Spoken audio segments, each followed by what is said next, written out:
તો હવે વાત કરીશું આપણે સુરતની। તો નવરાત્રીના તહેવારને લઈને પોલીસ વિભાગ દ્વારા ચેકિંગ હાથ ધરાયું છે। સુરત ગ્રામ્ય પોલીસ દ્વારા નવરાત્રી નજીક પોઈન્ટ પર બ્રેથ એનાલાઇઝર સાથે ચેકિંગ કરવામાં આવ્યું। વાહન ચેકિંગ, અવાવરૂ જગ્યા પર પેટ્રોલિંગ કરવામાં આવ્યું। પલસાણા, કડોદરા, કામરેજ, કોસંબા, કીમ સહિતના પોલીસ સ્ટેશન દ્વારા હાઈવે પ્રખ્યાત ગરબા સ્થળ પર નજીક ચેકિંગ હાથ ધરવામાં આવ્યું। ગરબાની જગ્યાઓ પર સી ટીમો રાખી ચુસ્ત પોલીસ બંદોબસ્ત ગોઠવવામાં આવ્યો। તમામ પોઈન્ટ પર જિલ્લા પોલીસ વડા રાજેશ ગઢિયાએ વિઝિટ કરી અધિકારી કર્મચારીઓને સૂચના આપી।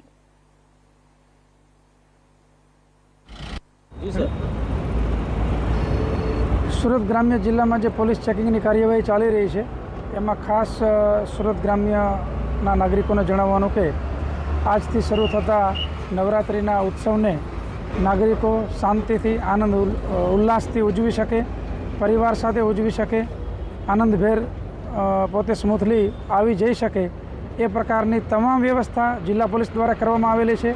તમામ નાકા પોઈન્ટ, એન્ટ્રી, એક્ઝિટ, જે કંઈ અગત્યની જગ્યાઓ છે તમામ જગ્યાએ પોલીસનો ચુસ્ત બંદોબસ્ત છે।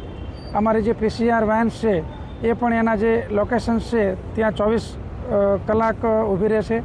કોઈ પણ નાગરિકને ક્યારેય પણ જરૂર પડે તો તાત્કાલિક મદદમાં રહેશે। અને અમારી તમામ અલગ અલગ ટીમો છે એ સમગ્ર રાત્રિ દરમિયાન જે નવરાત્રિ ઉત્સવ ચાલશે ત્યાં સુધી ખડે પગે રહી અને લોકોની સેવામાં પોલીસ ફરજ બજાવશે અને લોકો શાંતિથી, આનંદથી પરિવાર સાથે ઉત્સવ ઉજવી શકે એ માટે તમામને ખૂબ ખૂબ શુભેચ્છાઓ।